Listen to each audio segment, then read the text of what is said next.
Magandang araw po, welcome po sa aking channel of 9 TV. Patalasasan po, meron po ba kayong mga properties na napapabayaan or non-performing assets? Plan nyo ibenta, pero wala kayong oras sa pagbenta nito. Kung ito'y pagkakatiwala nyo po sa amin, tawag lang po kayo sa aking numero, usap po tayo, gawan ko po ng video for free. Yes, libre po, wala po kayong babayaran. Tutulungan pa namin kayong mabenta ang inyong property. Kami na po bala sa marketing, sa boosting or paid ads. Even sa tripping, hindi na po kayo mapapagod sa pag-entertain ng mga buyers. Kami na po bala sa lahat. Tawag lang po kayo. Nandito po tayo ngayon sa Alfonso, Cavite, kung saan meron po tayong bagong video presentation. Isang residential farm lot na along Barangay Road o two-way cemented Barangay Road. Ang lot area ay 700 square meters at may frontage na 13 meters. Dito po sa area ay may tubig, kuryente at internet provider. Magpapakunik na lang po kayo. Gawa ng may mga kabahayan na rin po dito. Isa po sa kagandahan dito sa property, sa dulo po nito ay may access sa ilog. Medyo malalim nga lang po. Hindi natin ma-access ngayon at medyo masukal. Upon tripping, pwede nyo naman pong i-check ito. Kaya kung sakali man na gagawa kayo ng resort, may access na po kayo sa mismong ilog.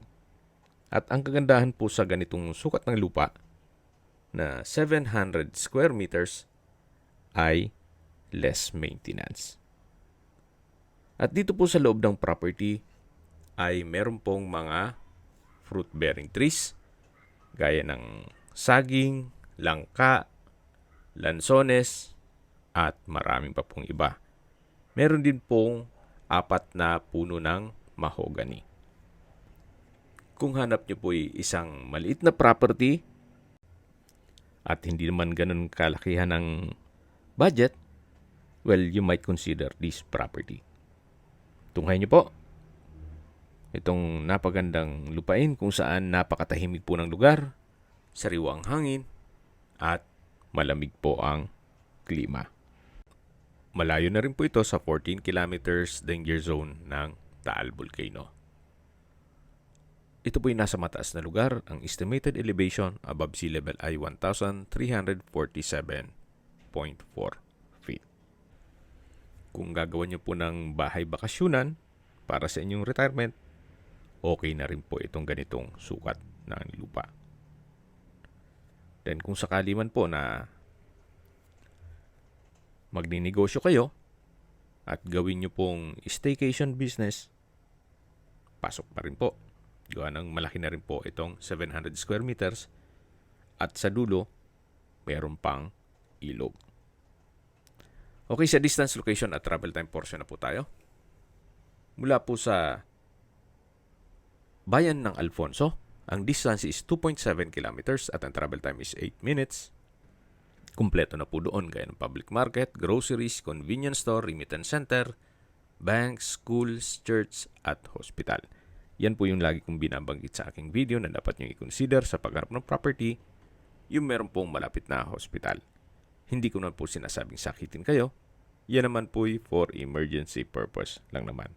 At mula naman po sa Tagaytay Bypass Road, ang distance is 7.9 kilometers at ang travel time is 17 minutes. Mula naman po sa Twin Lakes, ang distance is 14.4 kilometers at ang travel time is 27 minutes. Mula naman po sa Tagaytay Rotonda, ang distance is 17.9 kilometers at ang travel time is 36 minutes. Kung manggagaling naman po sa Manila o sa airport, ang distance is 59.8 kilometers at ang travel time is 1 hour and 46 minutes. Okay, sa presyo na po tayo. Binebenta po ito ni owner sa halagang 4,000 pesos per square meter.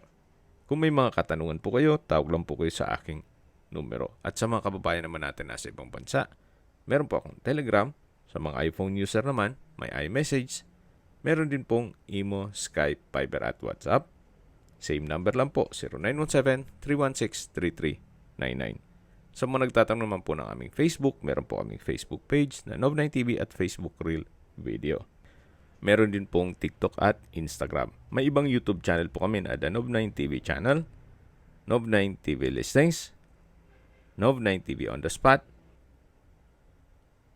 Nov9 TV Updates, at Nov9 TV House Rental.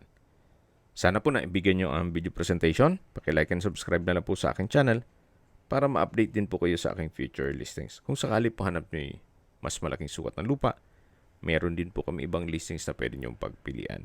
Huwag po kayong mag-atubiling tumawag sa amin, then let us know your budget para malaman namin kung anong property pwede namin alok sa inyo. Sa lahat pong viewer, subscriber at nagtiwala po sa amin, salamat po sa suporta.